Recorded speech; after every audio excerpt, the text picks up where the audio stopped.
আরিয়াদহ কাণ্ডে ধৃত জয়ন্ত সিং এর বাড়ি ভেঙে ফেলার নির্দেশ দিল আদালত। বাড়ি ভেঙে ৮ সপ্তাহের মধ্যে রিপোর্ট জমা দেওয়ার নির্দেশ দিল আদালত। আরো বিস্তারিত জানতে কথা বলবো আমাদের প্রতিনিধি সৌভিক মজুমদারের সঙ্গে। সৌভিক, আদালত ঠিক কি নির্দেশ দিয়েছে? দেখো, তুমি যেটা বললে সেই নির্দেশের পাশাপাশি অর্থাৎ ৮ সপ্তাহের মধ্যে বাড়ি ভাঙার পাশাপাশি মাননীয় বিচারপতি গৌরাঙ্গ কান্তের পর্যবেক্ষণ হচ্ছে যে তার মনে হয় না যে পুরসভার সাহায্য ছাড়া এত বড় একটা নির্মাণ সেটা করা সম্ভব হয়েছে।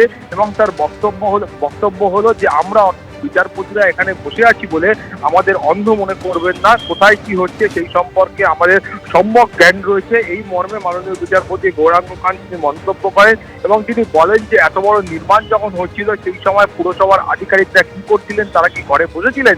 এবং তিনি বলেন যে ওই অঞ্চলে বিগত 5 বছর ধরে যে আধিকারিকরা কাজ করছেন তাদের প্রত্যেককে জেলে পাঠানো উচিত এবং তাহলেই পুরসভার আধিকারিকদের মধ্যে ভয়ের সঞ্চার হবে এবং তারা এই ধরনের কাজে সহযোগিতা করবেন না।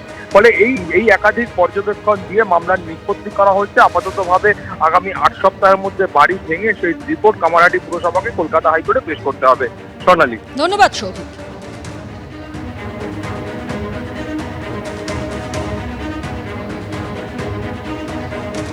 আমরা এখনো ওই জমিটা প্রকৃত মালিককে এখনো খুঁজে পাইনি।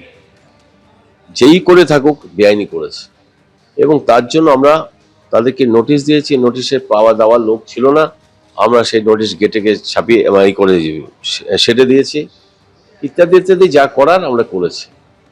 আর এখন যেটা হচ্ছে মাননীয় কোর্ট যে নির্দেশ দিয়েছেন সেই নির্দেশটাকে আমি পালন করব। আমার পৌরসভাতে ইনফ্রাস্ট্রাকচার নেই এই বিল্ডিং ভাঙার, অতএব আমাকে কোনো এজেন্সিকে নিতে হবে। সেই এজেন্সিকে নিলেও আমাকে আবার কিভাবে নেব সেটা আমরা আলোচনা করে নেবো, বোর্ডে করে নিয়ে তারপর করবো। বিশ্বমঞ্চে পাকিস্তানকে কোণঠাসা করতে দেশের হয়ে সর্বদলীয় প্রতিনিধি দলে রয়েছেন অভিষেক বন্দ্যোপাধ্যায়। কিরেন রিজিজুর সঙ্গে মুখ্যমন্ত্রী মমতা বন্দ্যোপাধ্যায়ের ফোনে কথা এবং তারপরেই সিদ্ধান্ত বদল করেন মুখ্যমন্ত্রী মমতা বন্দ্যোপাধ্যায়। এর আগে আপনারা জানেন যে ইউসুফ পাঠানের নাম প্রস্তাব করা হয়, কিন্তু ইউসুফ পাঠানের প্রস্তাব খারিজ করে সর্বদলীয় প্রতিনিধি দলে অভিষেক বন্দ্যোপাধ্যায়। সংসদ বিষয়ক মন্ত্রীর ফোন পেয়ে সিদ্ধান্ত বদলান মমতা বন্দ্যোপাধ্যায়। গোটা বিশ্বে অপারেশন সিঁদুরের তথ্য তুলে ধরবে ভারতের এই সর্বদলীয় প্রতিনিধি দল।